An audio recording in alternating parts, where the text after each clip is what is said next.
Hey gang, Captain Jim here. Hopefully you enjoyed this week's episode of Catch a Memory Outdoors.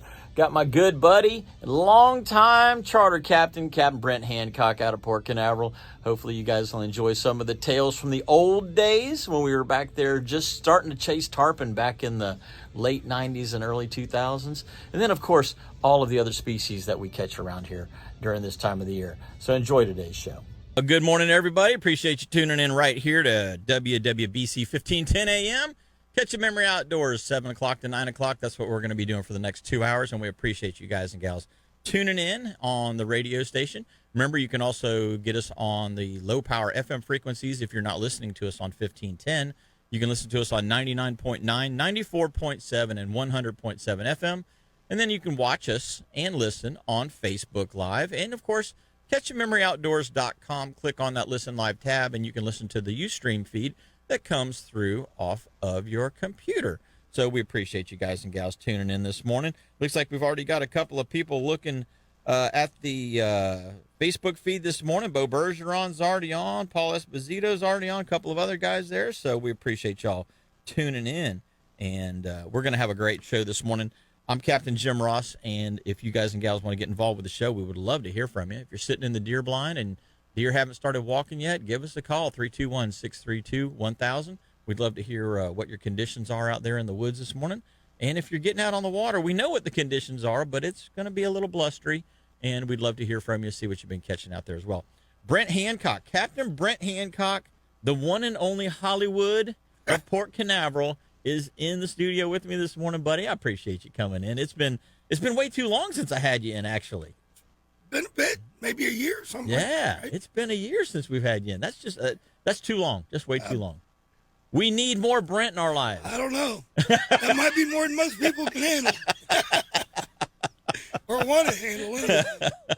You know, Brent, it's funny. I was talking to one of the guys over at Sunrise Marina, and they were talking about Captain this and Captain that, and I mentioned you, and they were like, that guy's been around here forever. And I'm like, yeah, he's been here 30 years at least, because I've known you 30 years, you know, that you've been, and you originally started over in the Tampa, St. Pete area, I guess. Yeah, Boca Grande. Okay, Boca Grande. I actually started here and then went over there and came back. And then came back. Okay. It up.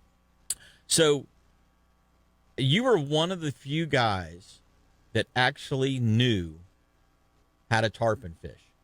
Whenever this was before I even got my captain's license. And you know, when I realized that when I was working at Saltwater Concepts on Merritt Island, right. I think is when back in the day. Way back in the day. And, you know, we kind of hit it off talking about tarpon fishing because people didn't realize, and some people still don't realize, that we have an incredible tarpon fishery here on the beach. As long as we don't have too much beach renourishment yeah, right. to mess up the bait scenario, we have a fantastic tarpon fishery here. And it doesn't matter if you're fishing out of Fort Pierce. It doesn't matter if you're fishing out of Sebastian, Canaveral, or Ponce. All summer long, we have tarpon. In fact, I saw tarpon yesterday off the beach. I saw a pot of tarpon. Really? Water temperature 69 degrees, and they were still there, which was kind of interesting to me. Because, pretty chilly for them. Yeah, it's now they weren't biting. But they were there. Yeah, but they were there. So it's, you know, it's one of those things where I'm such an avid tarpon fisherman and have been basically my whole life. When I went down to the Keys as a early 20-year-old, you know, there were things that I wanted to catch. I had seen a few tarpon around here in the canals and that sort of thing, but I hadn't really fished off the beach a whole lot. At that particular point, I bought my first fiberglass boat, 17-foot center console, that little hydro sport I used to run, right, in 1990. And in 1992 or 93 is when I saw my first pot of tarpon here on the beach. Not those little residential canal fish, right. An actual pot of tarpon. And I about lost it. I had about lost it. And because I had been to the Keys a couple of times in previous years and fished for them and caught them around the bridges, right? Mainly. At that time, I was going down to Marathon and fishing around the 7 Mile Bridge and Vaca Cut, and and so those were the two places that I had kind of experienced it, and so I was always using mullet, and that was just how you did it. Mullet under a float is how you did it back then, and big, I had the 6500 series Shimano bait runner reels. Everybody was running the bait runners back then. And that was just kind of how I did it. So that's how I started here. But over the years, man, the refinements and the things that I've learned that tarpon will eat and how to make them eat sometimes. I'm going to say I've come a long way. But part of that was because of talking with you and some of the things that you had been doing over in that Boca Grande area. And then you came over here and you started doing some tarpon stuff. And so, in a way, I had that bug, but you were kind of a mentor to gain knowledge from, so that I could get out there and improve my tarpon game, if you will. So that was really cool. Little tricks here and there, right? Just little things. And I know that's not the kind of fishing that you do much of anymore, but man, for a long time that was kind of what you were doing. Fishing on the beach. Yeah.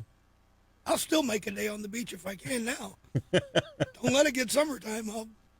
I'll grind in there all day and have a blast. Yeah. It's it's not actually the time of year for tarpon, but that's one of the things that I'm really passionate about, and that's one of the first things. You were one of the first guys that I remember ever having any kind of concept that there was tarpon here on the beach. And then Troy Perez, right? I think was probably about the only other guy, maybe Dennis Hammond, but there were very few guys that even knew that the tarpon were here. And then in some years, as you know, some years there's acres of them. Yeah. There's a pile of people fishing for them now, right? There's a pile of people now. Yeah, the secret's out. There ain't no secret no more. I know a lot of my buddies with little boats. What are you doing? Oh, we're going tarpon fishing. Yeah. Okay. Go get them. Yep. We've got guys up here now that are specifically targeting them on fly out of poling skiffs, and you can do that on some days. Some days you don't get a lot of shots, but some days you do get a lot of shots. Yeah. It just depends on what the tarpon are doing. That's fishing. Yeah. You get them one day, you don't. The one thing to me, as far as tarpon go, the one thing that's crazy to me is how they determine where they're going to set up for the year. Because some years it seems like they want to be down off of O'Galley or Melbourne. And some years they're up right there at Cocoa Beach. And then sometimes they're, up at the Cape or off the shoal. What was his name? Oh, Steve something or other. I can't remember his last name right now. Anyway, Mike. No, it was Mike. He used to run a 30 or 31 foot center console, like Jupiter maybe. I know, yeah. I know exactly who you're talking Long about. curly hair. Yeah. Yeah. Mike, I seen one of his posts yesterday catching some triple tails.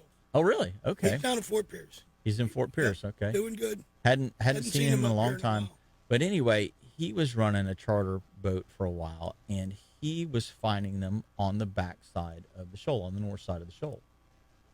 And for summer after summer after summer, they would stay there. And then all of a sudden, the last 2 summers, I haven't really found them there anymore. They're gone. They've moved. They've moved up the beach. They've stayed inside the bite. They've done other things. But it's really interesting to me that they don't go back to the same place every single year and sort of hang in that spot, if you will. They're always moving, but there's little places where you can stop each year and typically have a decent shot at finding them. And so that's I guess that's the one thing that I'd like to try to figure out. So that's one of the few things I haven't figured out is what makes them stop and stay there. Because to me, I'm marking no more or no less bait than I am somewhere else. Water clarity doesn't, water temperature doesn't seem to be making any difference. It just seems like they just decided Hey, Hey, this is where we're gonna live. it's almost like when Forrest Gump was running, right? And he's like, I'm done running now. He's just like, there, I'm done swimming now. I'm just going to stay here. It's just one of those things they just kind of, Right. it just clicks and they go, okay, this is it. This is the spot. Yeah, that's weird, because not like they're holding on structure No. or something like that. It's just where they want to be. Yeah. Yeah. But lots of fun. Love catching the tarpon. Love catching the tarpon. And now you're running a couple of different boats right now. Yeah, I'll run whatever I can run right now. Yeah. So you started off you had, what, a 25 or something foot 25 CV. CV. Yeah, that was the first boat that I remember you in. And that was one of the bigger center consoles at the time. Kind of funny you said 25 footers of big. I think it was the first CV in the port. It probably was. And now there's, I don't know how many, tons 50 of and tons of them. Yeah. And they're all big ones. Yeah. Compared to 25. Yeah, but 25, 25 center console back in that time frame. You had CV, Hydrosport had a 25 that was running twins on it. Those were all, the bigger boats. And then Billy put together that 27 Bonaventure, right? The Snake Eyes, and wow, that was a giant center console. Yeah. At that particular point with a diesel in it, Right. And now that doesn't even scratch the surface when it comes to sizes of boats anymore. Boats have just evolved and changed so much to big fancy center consoles. Yeah. Spend a lot of money on them. You got $1.5 million, you can buy just about anything you want right now that's 40 feet or under. That's right. Yeah, that's about right. That's about right. Well, how did you get started in that whole Boca Grande thing? What was it that made you go from here over to there and get involved in that? Well, I grew up in Tampa. Okay. And my parents wanted to take a vacation down there. I'm like, cool. So we trailered the boat down and, kind of liked it there. And I would pile up there for a month and a half, 2 months every summer and have customers come in and entertain some of my dad's customers and that sort of stuff and his employees. And I don't know, it worked for a while. Yeah, yeah. Made a handful of years at it there, and tarpon fishing was good. The permit fishing was good. Cool stuff.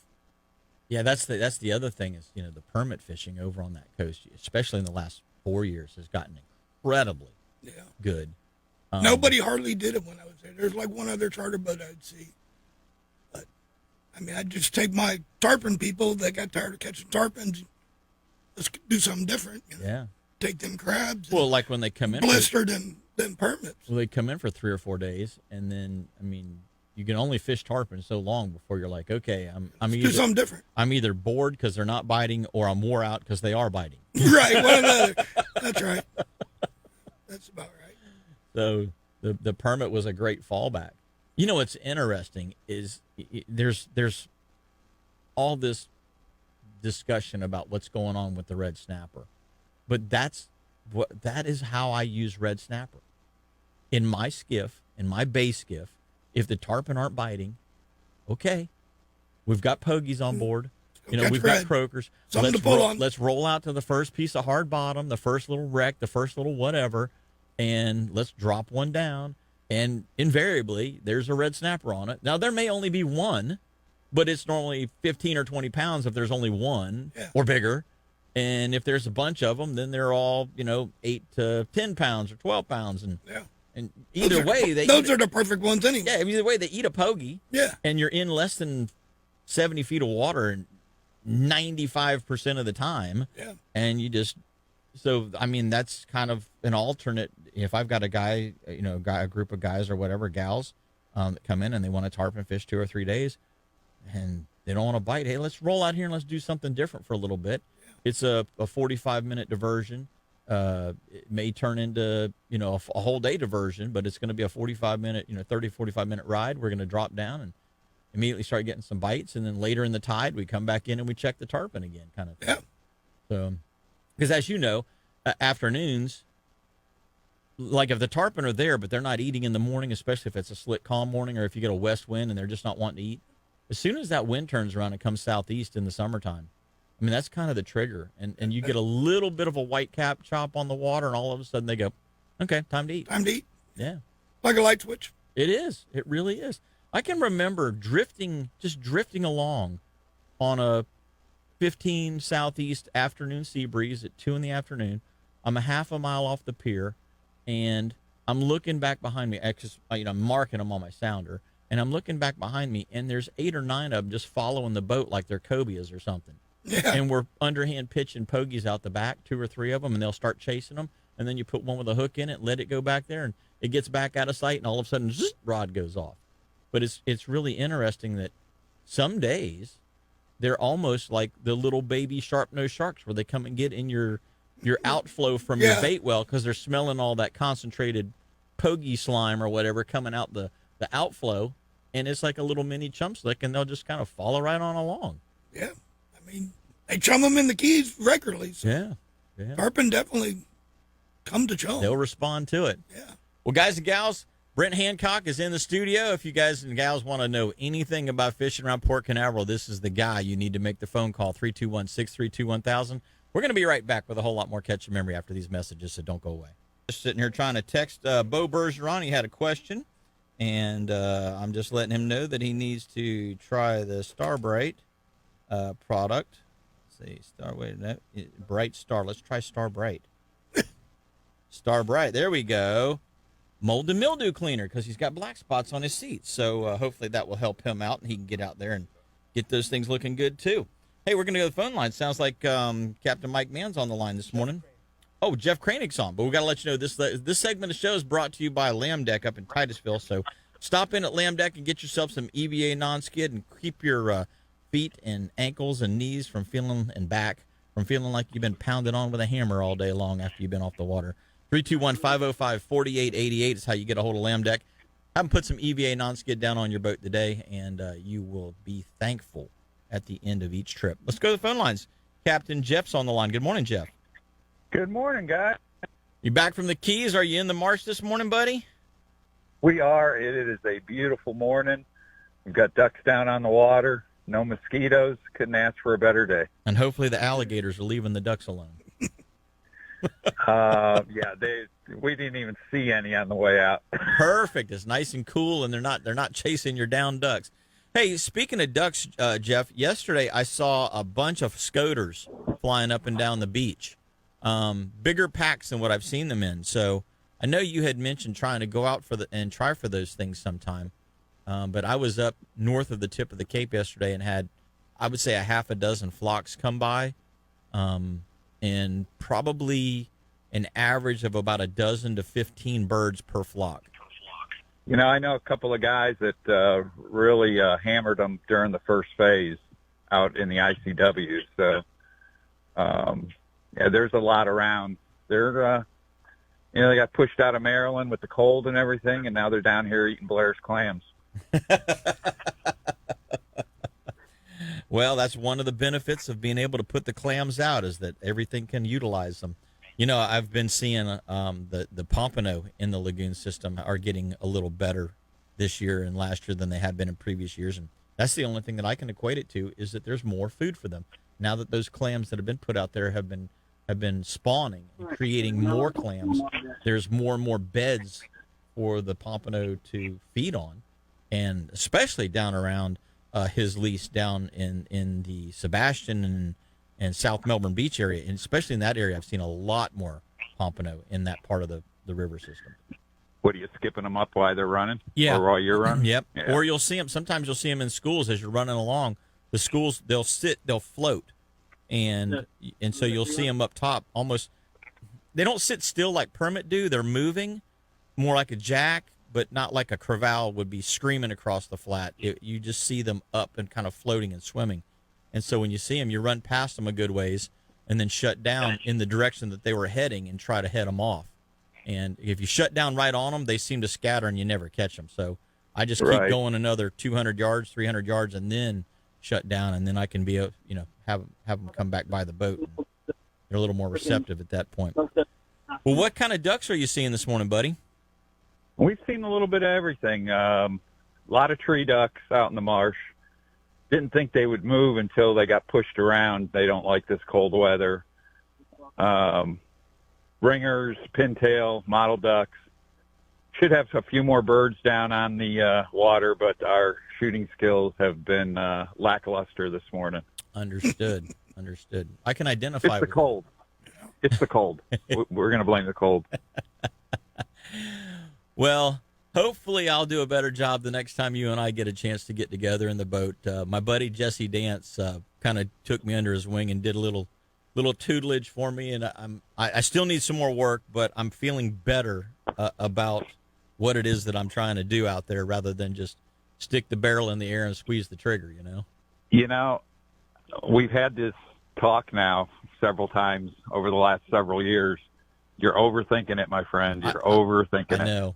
I know. And that's the truth. That's the honest truth. Is just let it happen. If you just let it happen, it seems to work a whole lot better. And yeah. I could see Jesse just started shaking his head at me after a while, because he's just like, what are you doing? He's like, you're it's like you're forgetting everything that we're trying to accomplish here. Yeah, trying too hard. Yeah. And he's just like, just let it go. Hold on. Let it go. And when you do that, hold on. Got some. Take him. Oh, we got some coming into the spring. Bang, bang. Flash one. One shot, one kill. That's what we like. Yeah, I got Tyler in the boat with me today, so. Oh, well, that's cheating.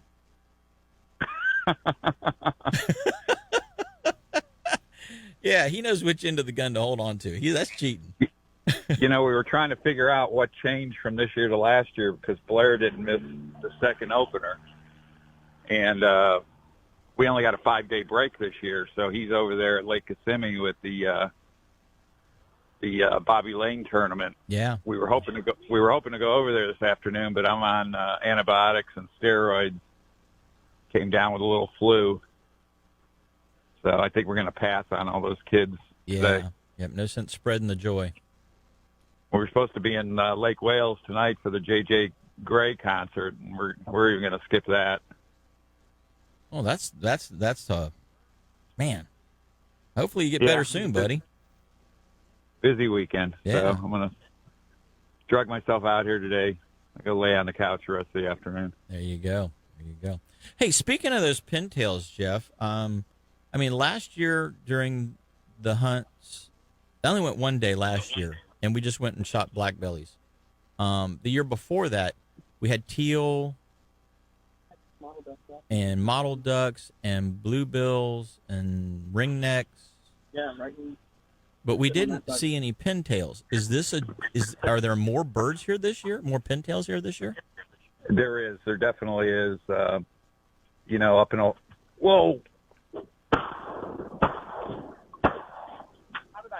Right out front, two. That sounds like me. Yeah. Bang, bang, bang, reload. Bang, bang, bang, reload. Bang. Yeah. Oh, I finally got him. Shot number 7. There you go. Yeah, they're That'd coming probably around be again. duck hunting. Hold on here, Jim. We got 2 model ducks working into the decoys. Yeah, get them to come, buddy. Get them to come. We're just going to sit here and enjoy listening to you guys. Got me good. So, Brent- they're moving. Brent's they're moving over Brent's the about other to hole. bail out on me and go duck hunting with you guys. Yeah, it sounds fun to me. Well, I don't mean, forget, we got those Shiloh hunts coming I've up. never duck hunted a day in my life. Well, I've got 5 days on you then. There you go. I leave that up to my roommate and his clan. They do a bunch of it. But I don't. Well, Kyle's up hunting down the way from his house, so he's hoping to be back on the couch by 8 o'clock. He told me. Yeah. Water's really dropping out of the marsh too. Everybody thinks St. John's opened it up, and it's just no rain, and it's been warm for the most part. And you got a lot of evaporation. Well, that March is and, once that north wind stopped, because we had north wind for about 3 straight weeks, and it was just bottlenecking everything up around Astor and up in that part, Lake George and down to, about Lake Harney.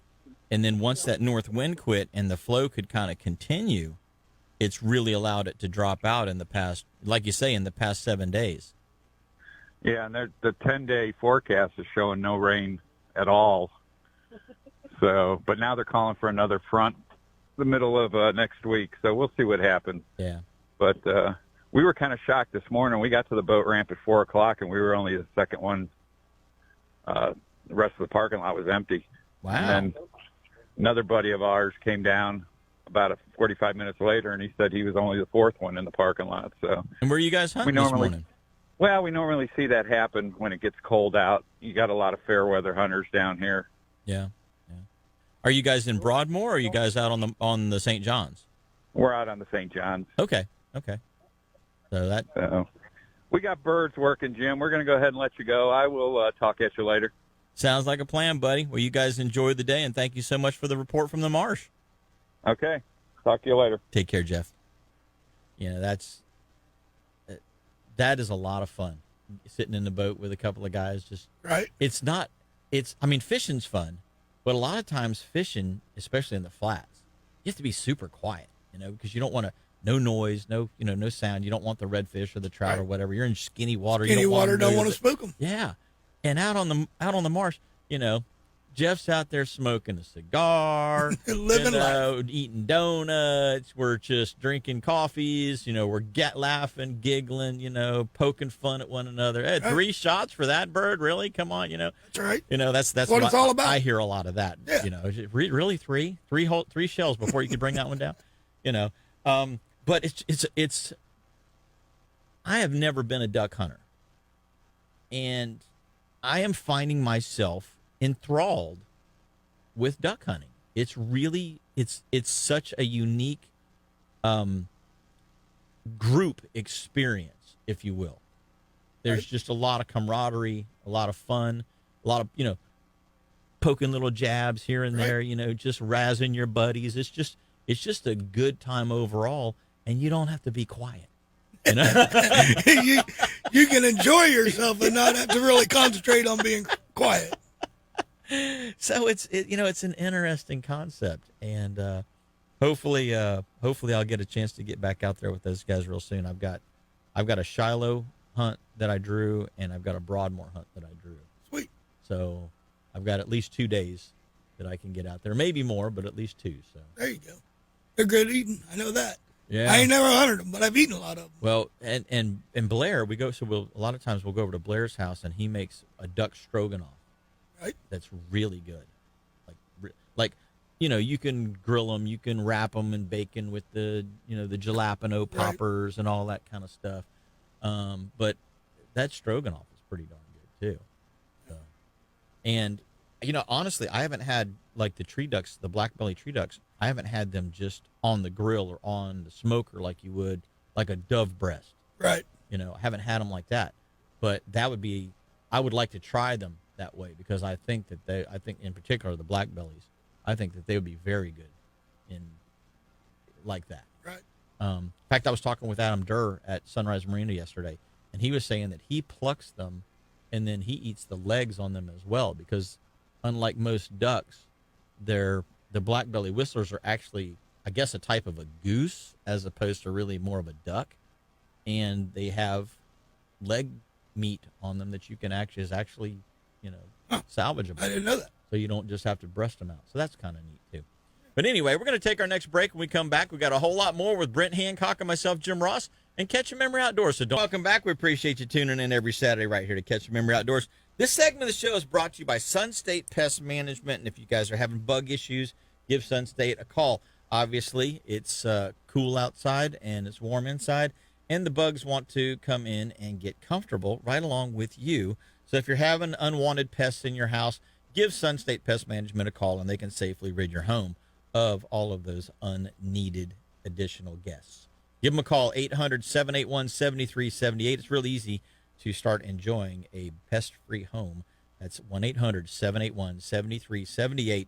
Sun State Pest Management. Give them a shout, and we appreciate them sponsoring this segment of the show. Brent, I was looking through here, and I had to put my little readers on here so I can see.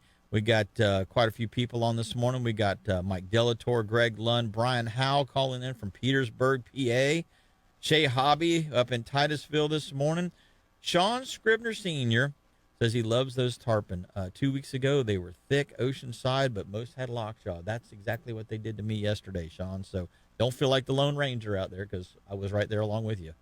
Daryl McCall is already at the kids' fishing clinic at Fox Lake this morning, and I'll be coming there right after the show. If you guys and gals aren't doing anything, you want to swing out that way, Fox Lake, till noon today. We're going to have a kids' fishing clinic going on. David Giovannini is not in the stand today. Shame on you, David. Unacceptable. Unacceptable. That is the truth. And Tino Villaverde, good morning. Let's see. Danny is out there this morning in the duck grounds. That's his right-hand man there at All About Archery. Pat Stone's on this morning. Good morning, Pat. And there's another guy that knows how to get a duck out of the air. He's a duck hunting legend. Into the sack. Yeah, that I do know. That's for sure. So we appreciate you guys tuning in this morning, watching and listening to what's going on. And thank you for tuning in either through the radio or through the Facebook app. We appreciate that. Brent, let's go. Let's get the fishing conditions out of the way real quick so that everybody knows what they're not going to be doing today. They're not going to be offshore. We got a north at 10 to 15 today, 3 to 5 with a dominant period of around 8 seconds. Tonight it's supposed to drop down 5 to 10, but still stay out of the north. So it's going to still stay a little bumpy for the next day or two, I would imagine. Ponce buoy is 68 degrees, 5 foot at 9 seconds. The 4 mile buoy out of Canaveral is 67 degrees and 3 feet at 5 seconds. And the 20 mile buoy Canaveral is 75 degrees and 6 feet at 8 seconds, which is none of that is any fun. Not spiffy. None of it. 6 mile buoy out of Fort Pierce, 73 degrees, 4 feet at 5 seconds. Western edge of the Gulf Stream is 46 miles out of Ponce, 30 out of Canaveral, 23 out of Sebastian. And the surf temps, we got 67 at Ponce, 68 at Canaveral, and 68 at Sebastian. Your tides look like this. Coming up on the next high tide, 12:03 p.m. at Canaveral, and a 6:29 p.m. low. And Sebastian, we've got a 12:15 p.m. high and a 6:32 p.m. low. And the Solunar tables, which are the best times for you guys and gals to get out there and hunt and fish, presented by All About Archery down in Melbourne.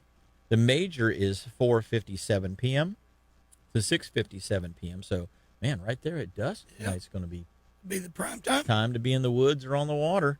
And then the minor, midday minor. So that actually the minor should be pretty good. It was yesterday, because you had the warming trend of the mid morning to the midday time frame. The wind yesterday dropped down, and then of course that minor kicked in, and it's probably going to do exactly the same today. Should be a really good time. That's 11:39 to 12:39 p.m. So 11:39 a.m. to 12:39 p.m. So, yesterday on that minor, Brent, it was kind of dead for a little bit. We had a little morning flurry, and ran up the beach, stopped on a couple of places, some troughs, and the trough that's up in the bight right now is really a good trough on the high tide. You can actually get over the bar and fish in the trough with your boat on a north wind or a north, any kind of a northwest, north, or northeast wind, because the swell is blowing the opposite direction. So you're getting minimal swell and the wind blowing you offshore. It allows you to fish the trough really, really well. And it's funny because you come across that, 2.5 foot sandbar, and boom, it drops right down into 5 feet of water, and the pompano and the bluefish and right in there, laying all in there, Yeah. And yesterday, most of them were actually towards the east end of the trough. I went through the middle and west end of it and didn't do as good, but right there at the east end, that was a good bite, and it was right on the minor. So we had bull whiting, we had pompano, we had ladyfish, tons of ladyfish, we had bluefish, and then of course you always get that anomaly when you're throwing a shrimp on a jig head. We had the sea robin as well. So that was the big, the oddball, the big catch of the day. The oddity of the day. It's amazing to me. People are catching, 14, 15 inch long pompano at the fork. I mean, nice ones. Nice ones. And you get a sea robin, and it garners all the attention. About like a barracuda or a shark offshore. Exactly. Exactly. They take all the happiness.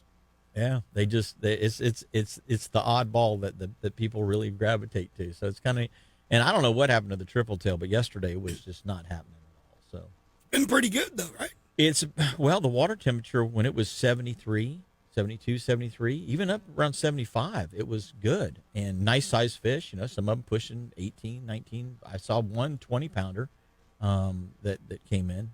Unfortunately, we didn't get it, but nice, solid quality fish. Yesterday, the water temp was below, it was 67.6. So it was below that 68 degree range. And apparently the day before it was a little bit cooler. So it's pushed them all, or most of them, it's pushed them out.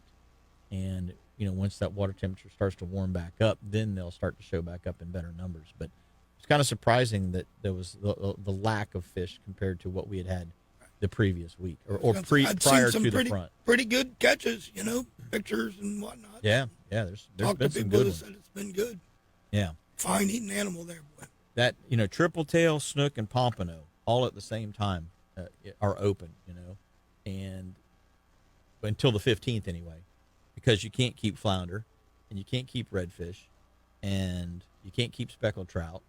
So but at least those three, and they're good eating fish. So. Right. So pompano, though, I have got to figure out how to clean a pompano. I just, when you're filleting them, it's so easy to go through the skin on those things. And as many as I fillet, I still every single time, unless I leave a 1/4 inch of meat against the skin, You go through it. I go through the skin every time. And it's always that back loin piece, because I start, I go down, I flip over, and I start at the tail, and I go back forward towards the head or towards the rib cage on the fillet. And it's always that rounded part of the back strap loin, if you will, the top of the shoulder of the fish, that the blade just will not. And I've got a really flexible blade, but it just will not contour, and it just breaks through the skin on that last. And it's a strip. It's like a cookie cutter every single time I go through at the same point, and it's a strip that's 1.5 inches wide, and it's 4 or 5 inches long. It's it's just a perfect little right on the rounded part of the top of the back strap, and it's like then you have to go back and mess with it. Flip it over and trim it. And mess and just mess, and it's just like I feel like it's like, good grief, have you ever had a fillet knife in your hand before? But that's the only fish that I feel like that And your people are looking at you with like, what are you doing here? Yeah, what are you doing to that fish? And it's just like, it just is what it is. I've got to find a way to do it. But guys are like, well, use a dull knife. Especially like if you're cleaning a Spanish mackerel, same thing. Just use a dull knife and it won't break through the skin. Well, doesn't that defeat the purpose? Yeah. I mean, you want to. I don't know about that. You want a sharp knife. Sharp knife. And you're not trying to clean it with a brick. I mean. Not using a butter knife. Yeah. So I don't know. It throws me for a loop, though. I mean, do you have that same problem? I've not really cleaned enough pompano to tell you. Right. I've never noticed that, but I mean, on a king mackerel, you can fillet a king mackerel very easily. His skin is plenty thick enough. Right. You don't bust through it. If you do, it's because you either had too many beers or weren't paying attention. right. And it's just one of those things where pompano, for some reason, I just cannot fillet one all the way to save my life. Now, here's the other side of that. Some people are like, don't fillet a pompano. Cut it whole. Like my friend John and Helena Wilkes, they actually split them right down the middle. Like they start in the head, and they bring a serrated knife to go through the head, through the skeleton, or the skull, if you will. And they go right down, and they just basically butterfly the fish open, take the stomach contents out, and cut the gills out. And they cook it. No, they have it flat. They have it flat, butterflied open, and cook it like that. They bake it for, I don't know, maybe 10 or 12 minutes, and then with a piece of aluminum foil over the baking sheet. And they put some butter and garlic and seasonings, whatever seasonings they want to put on it. But then they take the foil out of the way and put it on broil for like 2 or 3 minutes. Right. And sort of almost like crisp it up, if you will. And it is delicious. I mean, it is absolutely delicious. Because there's, as you know, when you fillet a fish, there's a lot of wasted meat around the jaws and that sort of area. When you butterfly them open like that, there's a whole lot more that you can get to. And you just pick up the backbone. The backbone just peels, and the ribs just peel right out of the thing, all in one piece. The tail, everything just peels right out once it's cooked.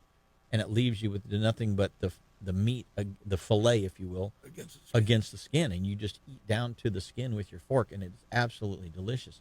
But trying to give people instructions on how to do that is not an easy thing, because I really don't know how to do it. One of them things you probably got to see first. Yeah.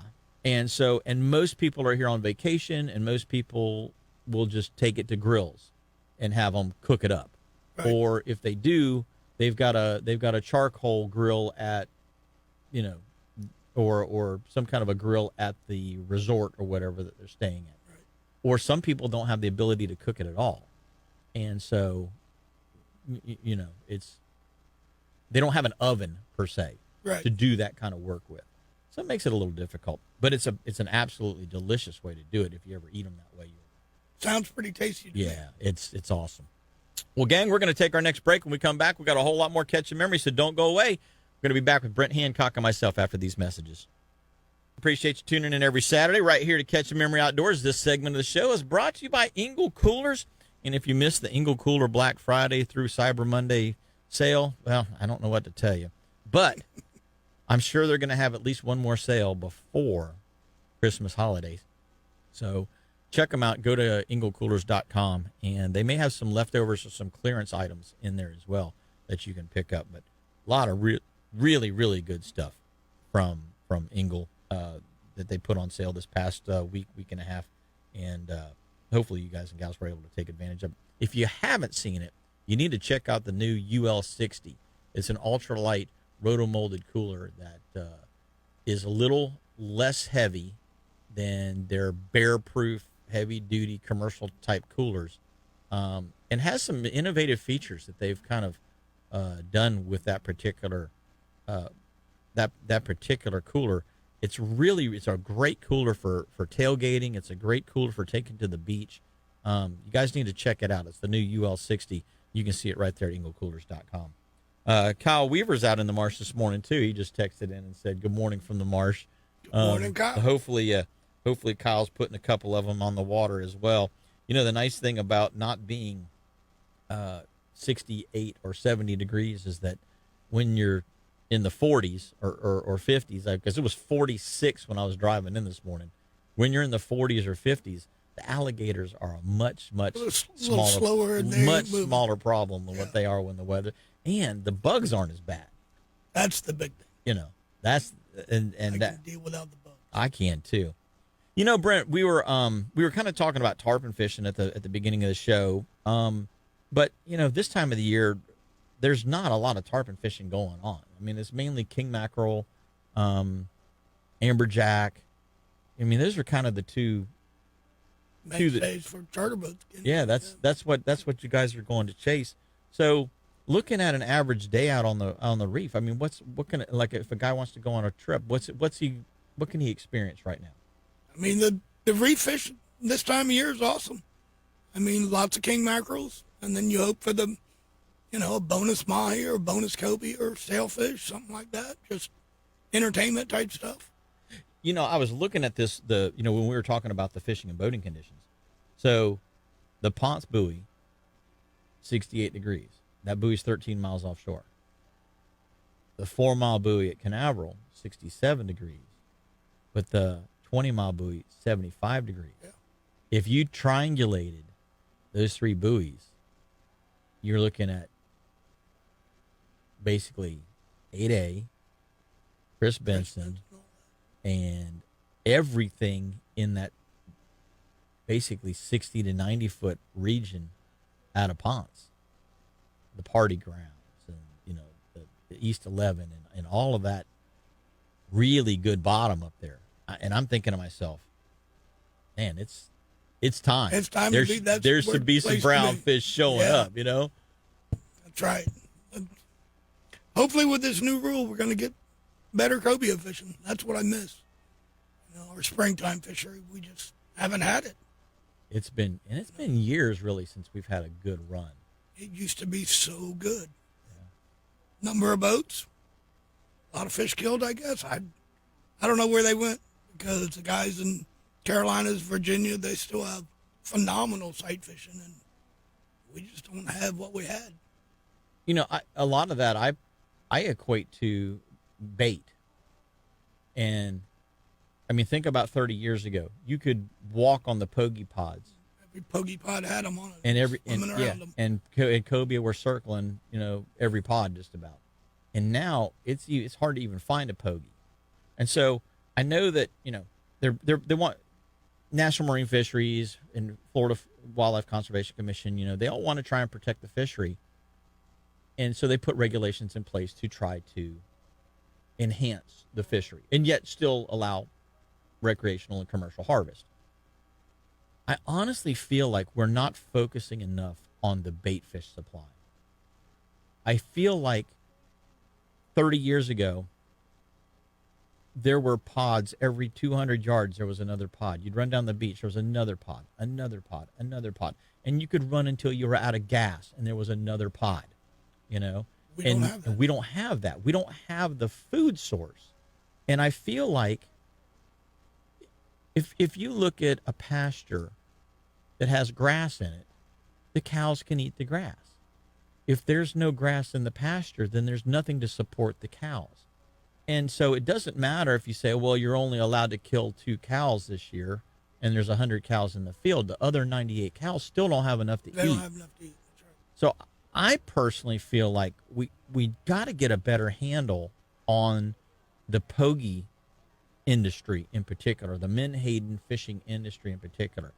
I mean, yeah, everybody needs fish oil, but do you really need 1,000 count bottle from the Sam's Club? Yeah, You right. know, does everybody that lives in the United States need a 1,000 count bottle of fish oil, or krill oil, or whatever kind of oil, that's in that little capsule? And so, I mean, that's part of the problem is that I think we're overfishing that particular thing, or that particular type of bait fish. But when you think about it, the greenies, the pogies, the sardines, the cigar minnows, they're all kind of intertwined. They're all bottom of the barrel. They're all a food source for something else. And we don't have any of those others as well, and they're not necessarily being harvested like the menhaden are. I mean, scaly pods, Boston mackerels, we used to stop and catch them all the time. Big cigars. Boy, it's rare now. You find some of those baits. I mean, you catch greenies and pilchards once in a while, but not the baits that we used to catch. Go bottom fishing. No. So I feel like putting measures in place to limit the harvest that's a start, but I still feel like we need to find there's a root cause there that we haven't figured out, or nobody's addressed seriously enough yet at this point, because in my opinion, without the bait, we're never going to get back to where we really want to be with any of our species. The glass minnows don't seem to have taken much of a hit. I mean, they're the one thing that you can kind of say there's still yesterday there was pods of glass minnows up and down the beach, and Spanish mackerel and ladyfish blowing up on them, little jacks, blowing up on them. But there's that next tier of bait fish. Next size baits. Yeah, those are they're really missing, and I think that, like you were saying, the guys up in the Carolinas and Virginia. I've got a friend who's a charter captain in the Chesapeake, and he's like, we'd catch 30 or 40 cobia a day, no problem. Yeah. In the summertime, around the Bay Bridge and the markers, channel markers, and different structures that they have in throughout the Chesapeake Bay. He's like, it's not a problem at all, and a lot of those fish they get to sight fish. But then you ask him, how's your bait? Well, there's pogies everywhere. Yep. And even though they're netting them pretty hard, they still have a good grouping from the middle Atlantic states, still has a good grouping of those bait fish, where we're kind of on the fringe. And because we're on the fringe, we're seeing, I would say, a reduction in the number of fish, because they don't have to, there's not enough of them to spread out, I think is right. And so I think that's one of the reasons that we're seeing less. And then, of course, I'm a big proponent of not putting dirt on a sand beach, and our county commissioners seem to be insistent upon They think that's what needs to be dumping dirt on the beach instead of pumping sand. At least this year it looks like they are setting up a sand dredge to pump sand back to the beach. But even yesterday, I was sitting up in the bight, and I'm thinking to myself, okay, it's been a north wind for a couple of days. It's been relatively calm in the bight. The water clarity should be fairly decent. It's still silty. There's still residual dirt, if you will, from everything that they've piled on Cocoa Beach. And I know that there's supposed to be a specific particulate size that they're supposed to use and this and that. But I'm sorry. You pull dirt from a pit in Cocoa and you take it to Cocoa Beach, it's not the same. That ain't the same. It's just not. So I think that overall there's a lot of things that can still be done to make our fishing better without changing the fishing rules. Right. I think the way we manage the habitat and the type of bait fish and the amount of bait fish that we keep in the water and not put into a capsule in a 1,000-count bottle at the Sam's Club, right. I think that would help a lot. I mean, that's a start for sure. Yeah. Well, guys and gals, we're going to take our top of the hour break. Got a whole nother hour coming back at you with Captain Brent and myself, so don't go away. We got second hour of Catch a Memory right here on WWBC 1510 AM. We appreciate you guys staying tuned that stuck through the first hour, and if you're just joining us, hey, thanks for joining. Grab a cup of coffee, sit down and enjoy. Captain Brent Hancock and myself, Jim Ross, are in the studio this morning. 321-632-1000 is our call-in line. We'd love to hear from you. And Brent, you know, we were talking in the first hour about tarpon, and then, of course, the offshore bite this time of the year can be absolutely phenomenal on some days if you catch the weather right. But let's talk a little bit about hunting. Okay. Have you been this year? I have not been this year. Just been kind of a weird year for sure. But I was going to say, because you normally, like all of August, you're normally at the lease, cutting, getting stuff trimming, feeding up, you know, food plotting, setting stands. And that didn't happen this year? This year hasn't happened yet. I mean, I'm probably going to go before the season's over, obviously. But well, who took over that job? Somebody's got to do it. Well, our old club, Roddy Core and Zach and Johnny and all them guys, they got it going. I've been up and helped them. I went and planted with them and sprayed and made some trips doing that. But I haven't been in the woods hunting yet. I'm letting them guys get them. They're doing good. They're piling them up, so good for them. Now, where is your lease at? South of Columbus and Phoenix City and north of Eufaula, Seal, Alabama. Alabama. Okay. So you guys get some pretty nice deer. I mean, some of the ones that I've seen over the years that you guys have shot have been some pretty doggone nice ones. Been some nice ones, you know. Try to save them and let them get big. That's the only way you get them that way. Well, you know, I've only been hunting one time. Daryl McCall invited me up to his lease in South Carolina, and there are some pretty nice deer there. But like you say, if you don't let them grow, they're not going to. So I had a 9-point who was standing in front of me. He's a 3-year-old 9-point, and nice deer. I mean, don't get me wrong, but I'm looking at that deer and I'm going, man, at 3, he's pretty doggone nice. I said, next year, he'll be something. He's going to blow up into the man, if you will. Yeah. You know, at 4, and if he makes it to 5, that he is going to be a heck of a deer, because he was pretty long tined. His G2s, G3s were both pretty decent in size. He had a little, his left side, he had 5 on his left side. His G4 was short, you know, it was 2 inches.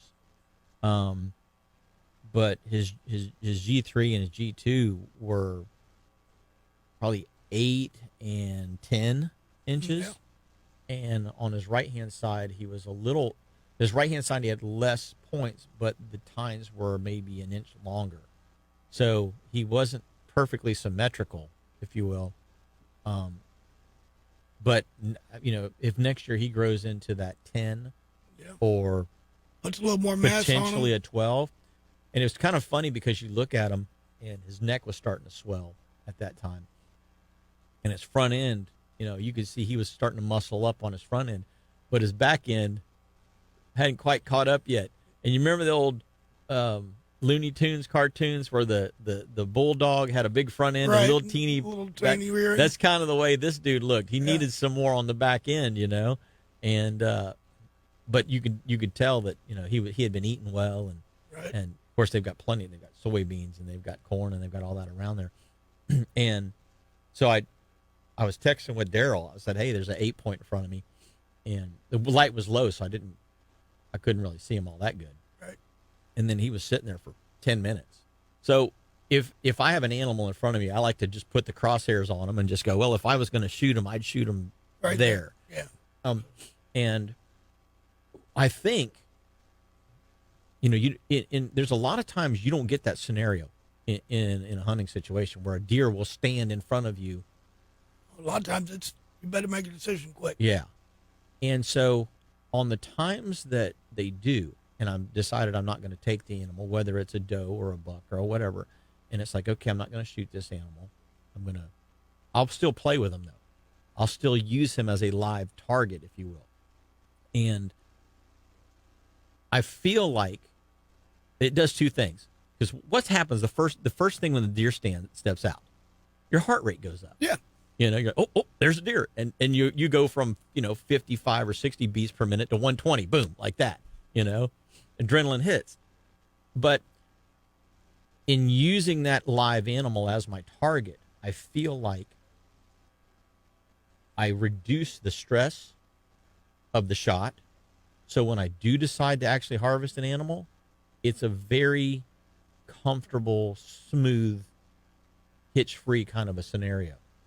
And but I don't think if I didn't do that, I don't think I would have that composure, if you will. And like you say, a lot of people don't get the opportunity to do that. But if you have a deer that's in front of you, and I don't care if it's a fawn with spots on it, if it's eating at a corn pile or some kind of it's eating on the edge of a bean field or whatever, I would highly recommend that you take the time to use that animal as a live target opportunity to put the crosshairs on it and say, if I was going to harvest this animal, I would shoot it in this particular scenario. I would shoot it here. When the deer turns around, faces the other way, well, I'd shoot it there. If he's coming at you, I'd, either wait or I'd shoot it here. And so it's, just gets you used to putting the gun on the animal is what you're saying. Exactly. It gets you used to putting crosshairs on fur, if you will.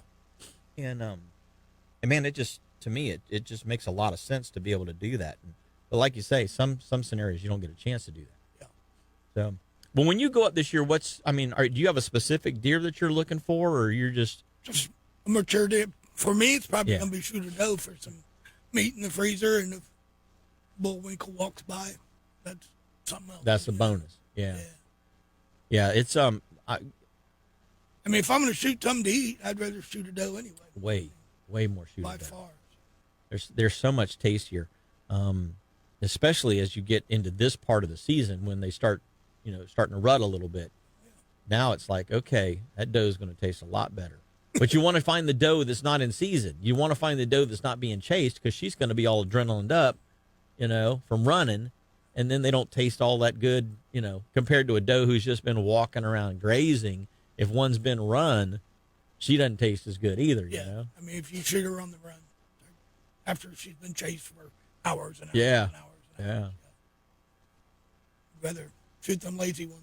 So on your property, you guys have had that property for 15 or 20 years, haven't you? I would say 2004 or something like that, maybe. Now, do you own it or do you lease it? Lease. Okay. Gotcha. So, so you got pine. It sounds like you got standing pine in there. They've cut most of the pines on this place. Okay. There's some left, but they've done a whole lot of kojacking. Yeah. So, and then it's hardwood fingers through the pines. What they've left of the hardwoods. And they've not replanted yet, or they've replanted it. This particular place is going to be very good the next couple of years, because now it's 2 years, 3-year-old clear cuts, and the deer are in it, and it's only going to get better. Yeah. So once that growth gets on a little more, lots of bedding area. How much overall size do you have to work with? How many acres? That place is 960. Okay, and you got a handful of guys on it. Yeah, there's a handful. I'm not actually on that piece anymore. I was on a different piece over closer to Eufaula. And it's a smaller piece. Yeah. Still same scenario. Yeah. So when you're running up there, hopefully you'll get a chance to get up there here soon. Right. I would think that, because season ends in January, right? February. Oh, they go to February. Okay. So that gives you a little bit of extra time. Yeah. But you don't have a specific buck on camera. This is your target buck. This is the one you really like to get this year. Nope. Have you done that in the past? Oh yeah. And that's the hardest one to ever find. you see him through the off season, he's pretty steady on camera, and then when it comes time, he disappears. They know when you pull in the parking lot. They know. That's how they get these big horns. They definitely know. So my buddy Daryl, he had this 10. He's like, if you see this 10, don't shoot it. And I didn't even get a buck tag. I'm just like, no, I'm just gonna shoot does. Well, what do I see on day one? I see his deer. Don't shoot that one. No. You won't be invited back. No. So I texted him. I was like, I just saw a big deer come through, and I didn't know if it was the one that he had been looking at or not, because he was setting probably in a straight line about 3/4 of a mile away from where I was at on that piece of property, and between a half and 3/4 of a mile away from where I was at. And he had been seeing him over on his camera pretty consistently, but he crossed my lane, and I was just shooting a little clear cut underneath a power line, but it wasn't like a big power line, it was just a single line, so it was a pretty narrow cut, and 15 yards wide or so. And he came walking through the end of it pretty quickly, so I didn't get a real good look at him. And he was about 150 yards. I was like, oh, okay. That was a big deer, Right.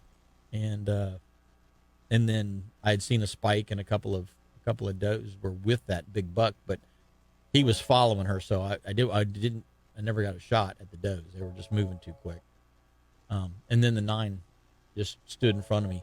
And then it's interesting. You're like, okay, I saw 5 deer today, 3 bucks, 2 does in that morning sit.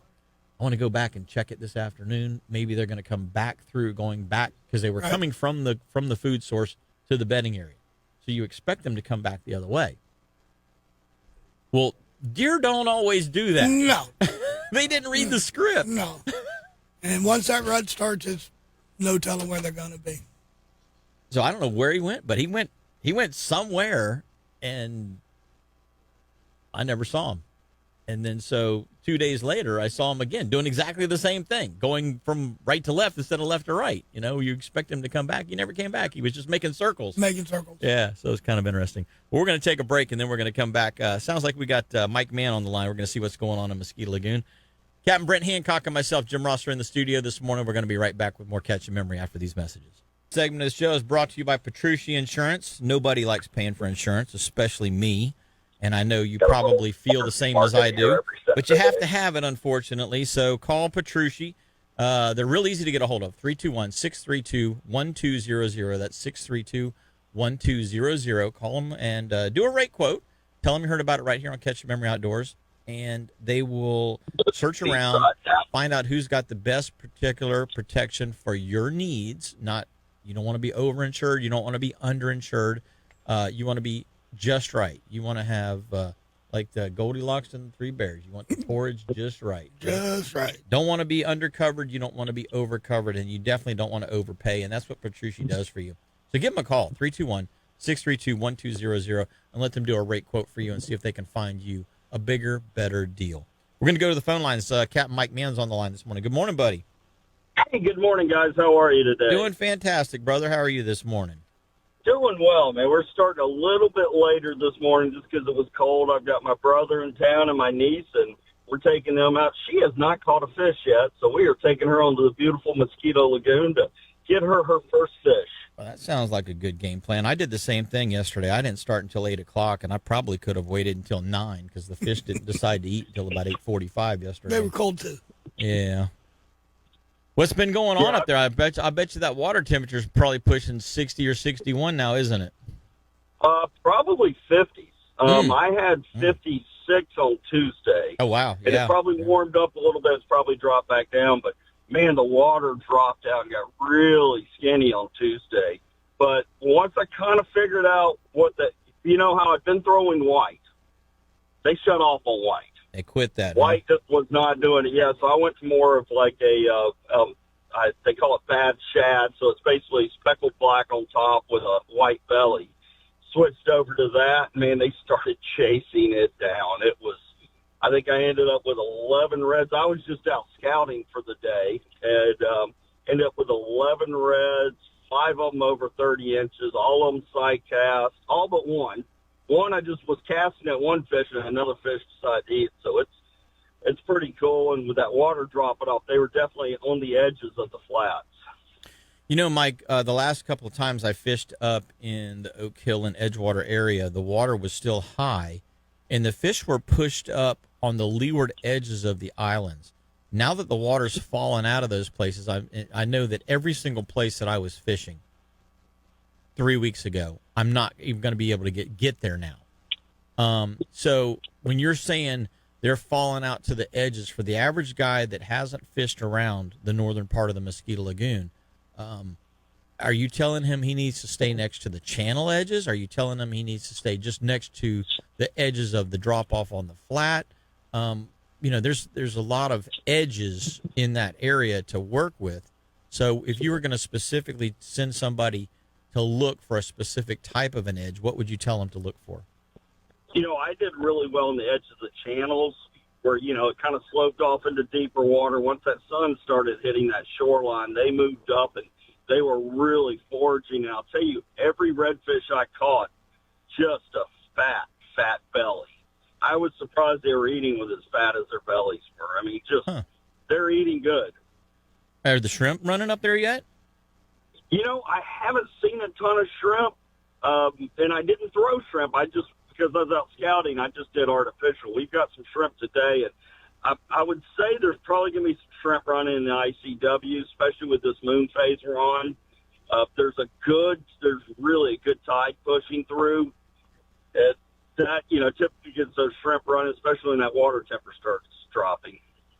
How about tarpon? Any tarpon? There's still some tarpon up at the inlet. I have not been up there and fished. I've been staying down in the skinny water. But I know that guys are jumping a tarpon mid-afternoon, late afternoon, getting a few up right at the inlet. And I heard they've been rolling really well. I just have not gone up there. Now in the flats, that water's just gotten too cold for them. Too cold for them. So yesterday I was off of the beach and saw a pod of them off of the beach, and that's why I was kind of asking if you might have some somewhere around the inlet, because I know all those backwaters are just going to flush out of there and hit that deeper water that's a little more temperature stable, rather than that shallow water that's fluctuating and dropping down so cold at night. Well, and the bait's flushing out. The mullet's starting to flush out really well too. So they're kind of following the mullet. And when you find a good school of mullet on the beach, I've seen some driving the beach where you see some tarpon breaching on schools of mullet. But those mullet are a little bit more lethargic now too. They don't, that cold's got them a little shocked. Mm-hmm. So those tarpon, if you get a properly placed bait, they will eat. And the snook bite's been incredible. I think last week Saturday, I think we ended up with like 16 snook. No, nothing big down in the lagoon. I think our biggest one was probably 24 inches. But I think 16 snook is what we ended up with. That's a good day. That's a heck of a day. Anytime you hit double digits on snook, you've had a day. That's good fishing. Yeah, and we probably had double digits on redfish and single digits on the black drum, but we weren't really targeting those guys. Yeah. But I'm expecting probably to start seeing schools of redfish to start popping up. We're starting to see little war parties of 10 to 15 fish, but you'll see one war party, then you go a little bit further, there's another war party. So I'm expecting those guys to kind of probably come together and school up. The black drum are starting to school up. I did find a really nice school of black drum, probably 100 fish. All larger ones, those 10-pound plus fish. Nice. Yep. Yeah, they should start getting out on the flats and trying to see if they can get those snails and clams and shrimp dug up out of the sand. So some tailing activity should be starting here any time. Yeah, that's what I'm thinking. We'll start getting some tailing activity. And I have seen some reds tailing, working some of the remaining grass that hasn't gone quite dormant yet with the cold. But I think it's going to be a really great winter of fishing, judging by what I'm seeing. Yeah, let's keep our fingers crossed. Well, buddy, how does somebody get a hold of you and get out there and do some fishing? Yeah, I've got days available. Christmas week's starting to fill up, but I've got days available between now and then. You can give me a call at area code 386-295-5991. You can go right to my website, fatfishguide.com. You can buy gift certificates or book a charter directly online. And you can follow me on Instagram, CAPT, Mike Mann with 2 N's, and Facebook, Fatfish Guide Service, guys. Get out there and catch a memory and have a great weekend. And you know what I'm about to say. Go Dogs. Yeah, have a good one, buddy. We appreciate the report. Take care, Jimbo. You too. Bye-bye now. Brent, that's one of the things we're coming up on Christmas time. And, of course, a lot of times people are like, what do I get my angler? I know in my case, and, of course, in your case, too, for somebody, for one of your family members to try to buy you a fishing rod or some tackle or something, they're wasting their time. That ain't gonna work. They're absolutely wasting their time. Right. But a gift certificate, people can buy gift certificates. And do you guys offer gift certificates? No, we don't. That's not something we've got. We can make one. Yeah, exactly. So one of the things that I found over the years works really, and Mike is doing it now as well. One of the things that I found, gift certificates make a great stocking stuffer. Yeah, that sounds like a great idea. Stocking stuffer. And so what we started doing is, at first, when I was offering a gift certificate, it was, okay, this is the amount of the charter, blah, blah, blah, blah, blah. Well, not everybody has charter money, okay?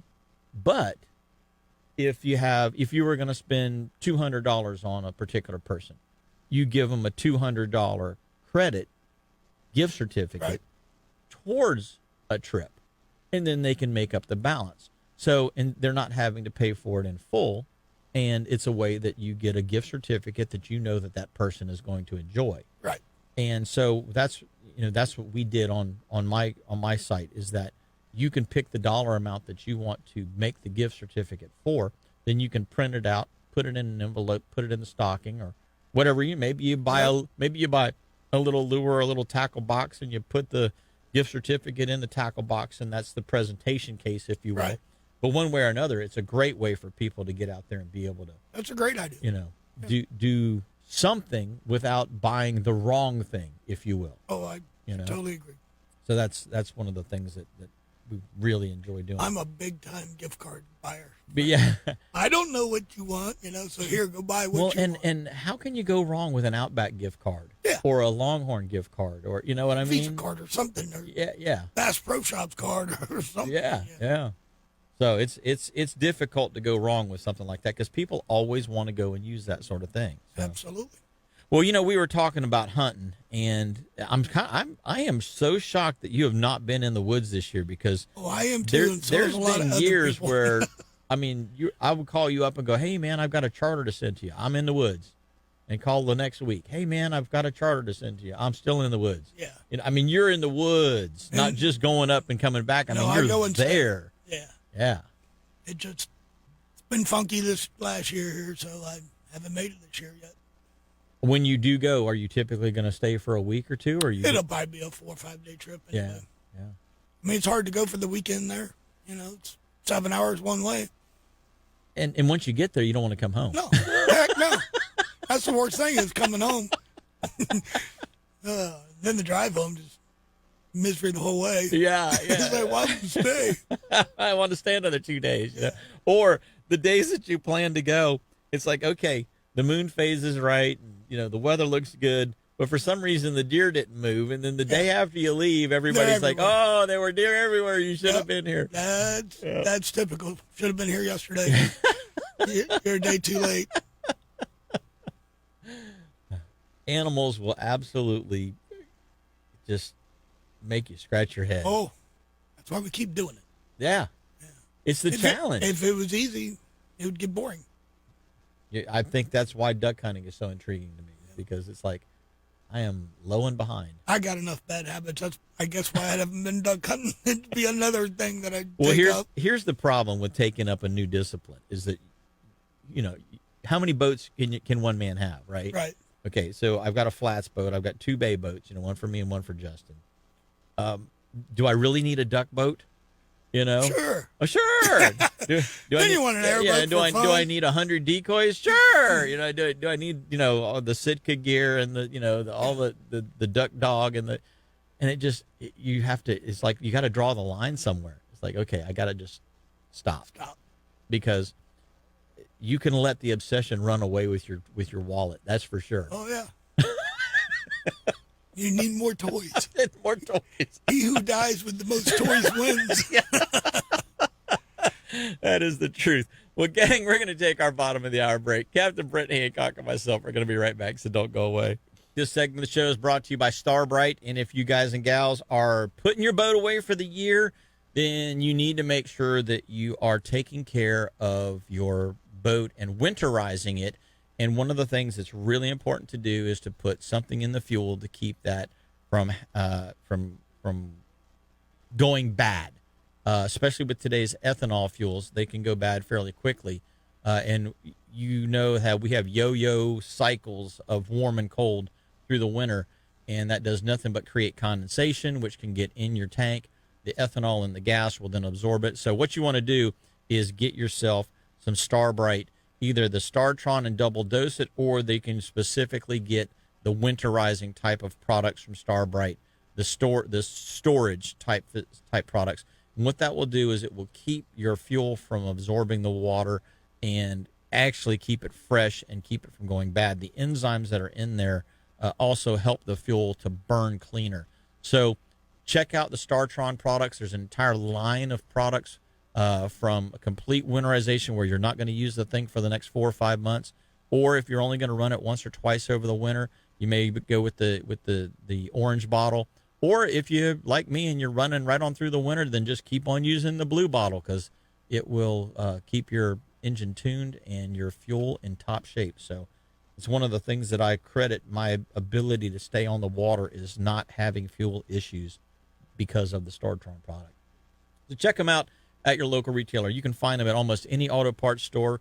You can find them at a lot of your home stores as well, your big box stores. And Ace in Titusville is one of the places that you can definitely find it if you're in that particular area.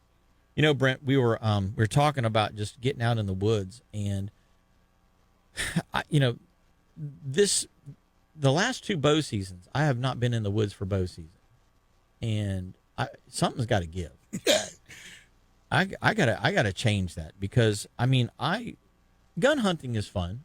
Don't get me wrong. Right. There's nothing wrong with nothing. Not that there's anything wrong with it. I enjoy gun hunting. But there's something different about shooting a stick. Shooting that stick and that string. When you're close enough to the animal to watch his nostrils flare as he's breathing in and out. Yep. Watch him blink. Watch it blink its eye. That's, to me, to be able to get close enough to an animal and be undetected. There's something about that. Yeah. I really, really enjoy the bow hunting aspect. You really got to kill them with a bow. Yeah. Got to beat that nose, and that's the hardest thing. Man, they can smell so good. It's amazing to me how they smell. A lot of people, they just don't give enough credit to the wind direction and things like that. And they go booger deer, and they wonder why. Yeah. Got to pay attention to the wind. It's the number one thing. If you know the deer's there, but you know you're going to bump him out, don't go there that day. Go another day. Yeah. Have more than one spot, I guess. Put it that way. Well, even on our little piece of property up in Oak Hill, okay, so if I'm going up there to chase a pig around, I haven't killed any deer off the property, but if I'm going up there to chase a pig around, I've got 3 different stands out of 4 possible locations, basically. Right. I've got a ground blind, I've got 2 ladder stands, and varying distances from the kill zone, if you will. Right. So you've got your feeder and your kill zone, and I've got the ground blind set up close enough that I can shoot crossbow out of it as well as gun if I want to. Right. my 2 ladder stands, one is a ladder that's within bow range. One is not. One is strictly gun only. And you're right. You have to play that wind because even, people don't really give hogs credit. A hog can smell way better than he can see. He can't see, but he can smell. You can literally walk up behind one if the wind is right. If the wind's blowing hard and it's rustling the leaves and rustling the palmettos, you can literally walk up 10 feet behind a hog, and if he's nose down, he won't know you're there. That's right. And he'll pick his head up and look at you like, well, how'd you get there? And he can't hardly see anyway. Yeah. But if you're on the other side of him and you're upwind, he's 200 yards, he's gone. He smells you, his ears perk up, and they take off like somebody lit their tail on fire. So it's critical to have multiple, and I've got 2 different ways to access my spot as well, so that I'm not, like you say, you don't want to go in there and booger it up with with your scent. And so the other thing that I do is I always try to leave a scent in the area when I'm there, to let the deer or the animals know that, hey, somebody has been here. Yeah. And so they smell that and they go, oh. But then they'll kind of, if you're not there, they'll kind of look around and they'll go, oh, I don't see anybody. And so sometimes they'll still come in. So I've actually been taking nose jammer, and when I go in and reset the feeder, I spray nose jammer all over the place. If I go back in and just trim some bushes or do whatever, I spray nose jammer. And they get accustomed to that scent being in that area for a period of time. And every single time I go up there, I spray nose jammer, so that in the case that the wind is slightly wrong or it's swirling, if I do spray some nose jammer to try and keep them from detecting me, because especially on a swirling wind, you can only do, it's the worst. And it swirls here a lot for some reason. It doesn't set them off, like it would, because that cover scent has you covered in many cases. Sounds like we got a bunch of guys on the phone line over here. We got Danny Beard calling in this morning. Good morning, Danny. That ain't Danny, it's Blair. Oh, it's Blair now. It's Blair. Yeah, Danny's standing right here. I was gonna say it sounded like you had a whole party going on over there. Bobby's running around putting out a fire, and we got one boat broke down, so he's having to swap boats and verify live wells and all that kind of good stuff. He ought to be up here in a minute. Gotcha. So I texted Alex Gorichki yesterday and said, hey, man, there's some pompano here, because I know Alex, likes to catch them. And he's like, I'm at the Bobby Lane Classic. And I'm like, oh, that's right. That's going on this weekend.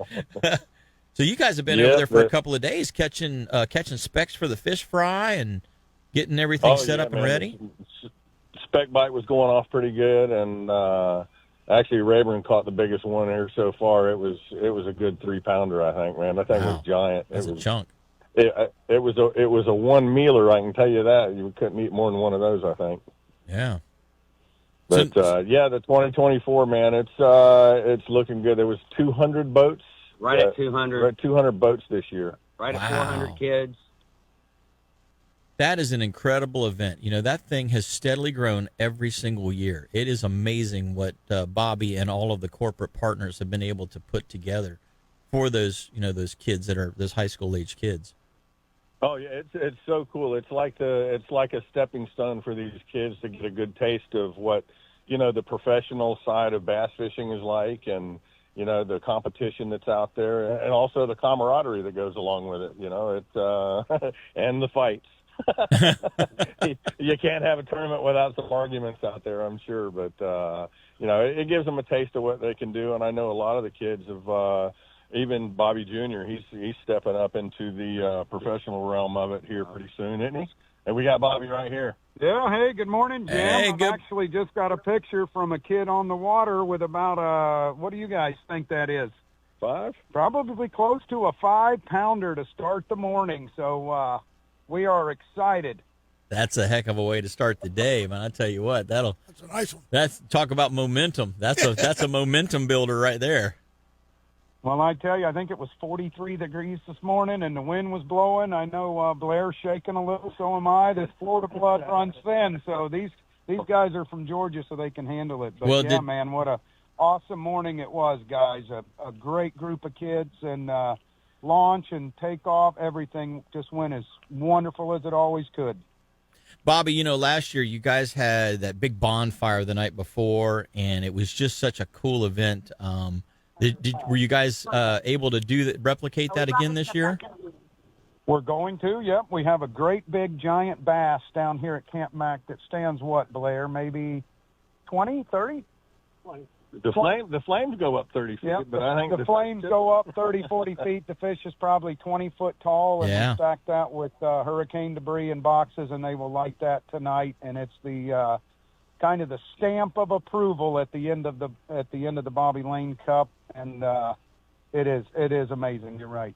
I tell you what, I was just saying there a minute ago, Bobby, before you got on the phone, that it is amazing to see this thing grow over the years, and how many kids are able to get involved in it. And it's all due to a lot of hard work behind the scenes from guys like yourself and your corporate partners. I mean, I know Starbright steps up in a big way, and a lot of your other companies step up in just huge ways to help support and get these kids opportunities to get out there and do this kind of thing.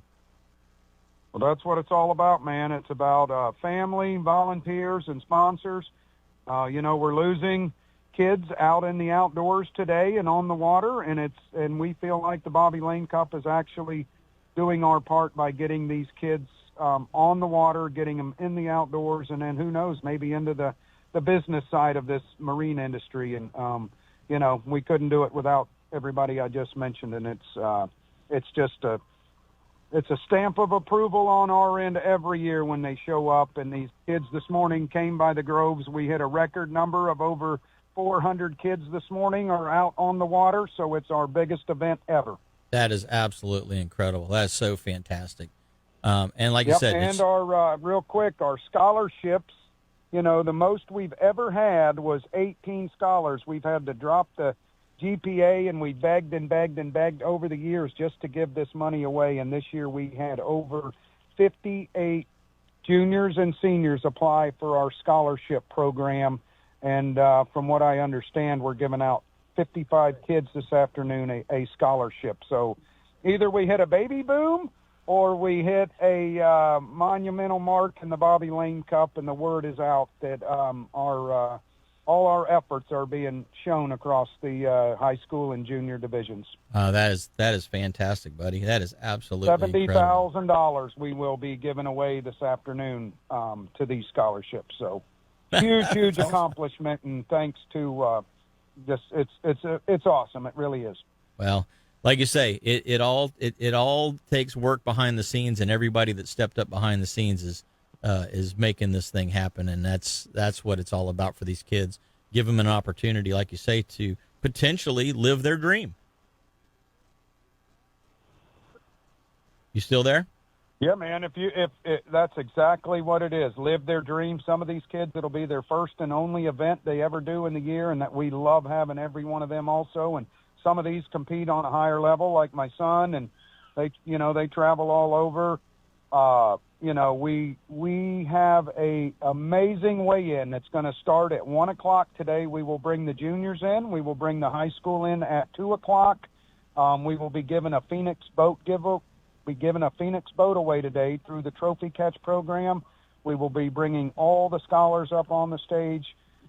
Starbright, Startron, Parts View, TH Marine. We have a giant mangrove booth over here. We have food for everyone. So if anyone wants to come out today, I would say be at Camp Mac, a Guy Harvey River Resort and Marina by 1:00.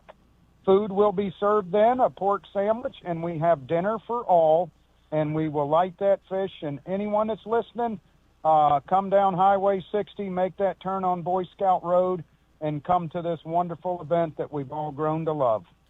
Bobby, as I was going to say, just, it's time for everybody, just grab your kids and head that way, because it's going to be a big time this afternoon. Whether you're in the event or just coming to watch the weigh-in, it's going to be a big time. So thanks for all you do, and thanks for you guys and gals, or you guys getting those guys and gals out on the water this morning. And thanks for tell Danny and Blair, thanks for calling in and letting us know. Jim, it's always wonderful talking to you. That means the cup is going on, and It's great. Hope you're doing well also. Thank you for taking your time and putting us on the air today. Danny and Blair are standing right here. I'll let them put the finishing touches on this thing, and hopefully we can get you out here one day, and when we get some better service, we'll run you live right here at the Bobby Lane Cup. I am looking forward to it, brother. Most definitely looking forward to it. Thank you. All right, guys, we're going to sign off here and go do something, get something hot to drink, man. It's still a little chilly over here. Everybody's shaking. So you guys have a great day. Appreciate you letting us call in, and we shall see you on the water soon, hopefully in a duck blind tomorrow. I hear you. Have a good one, Jan. Yeah, Take care. one last thing. At what point did Blair put the shoes on? That was about 5:30 this morning. I came down with my slaps on, and thank God I had my I had my muck boots in the back of my truck. They were a little damp inside, but it was a hell of a lot better than them slaps I had on. That's how you know it's cold out. Blair's not wearing his flip-flops anymore. Hey, thanks, guys. Appreciate the call and have fun over there. Take care, Jeff. Thanks, Jim. Bye-bye. All right, bye-bye now. Hey, gang, we're going to take our last break of the day. When we come back, we got the wrap-up with Captain Brent Hancock, so don't go away. Appreciate you sticking around for the last segment of the show. This segment of the show is brought to you by Direct Graphics over in Cocoa and Strike Zone down in Melbourne. So if you need some graphic design done, if you're looking for business cards, rack cards, any kind of banners that you need made for any kind of an event, you want a boat wrap or a truck wrap, guess what? That's what Direct Graphics does. It's really easy to get in touch with them. Just give them a call, 321-631-1001. That's 631-1001. Direct Graphics can make it happen. And, of course, Strike Zone and everything going on at Strike Zone from now until Christmas. There's all kind of sales going on. So if you can't find something at Strike Zone, you can always get a gift card. And that's what that's one of those things that never goes bad. That's right. Never goes bad. Take it from Captain Brent. Don't let it expire. Use it. Hey, and we've got the Space Coast CCA banquet coming up on Thursday night, the 12th, at the Melbourne Auditorium. Starts at 6:00, so you can get registered for that if you want to go to the CCA banquet this week. You know, Brent, we've been talking a little bit about that offshore bite and through the wintertime. You know, king mackerel, but there's a lot of bottom fish that you can still catch through the wintertime. I mean, the lane snappers are starting to pick up. The mangrove snappers typically seem like they get bigger in the wintertime on an overall average. And then you got mutton snappers too that, you know, for some reason they're starting. Yeah. So, I mean, there's a lot to do right now. Yeah. Something to pull on. Now, when you're going out, because you're running what, a 31, and then what's that other boat? What size is that other boat? The official business is basically a 40-foot 40. twin engine. Okay. Yeah. Express. That's a pretty boat. Yeah. How does that boat ride at sea? Because it's a Carolina custom boat. It's an awesome boat. It runs great. And at sea, it's surprising. I don't have to pull it back very often. If I have to pull it back, we probably don't want to be out there anymore.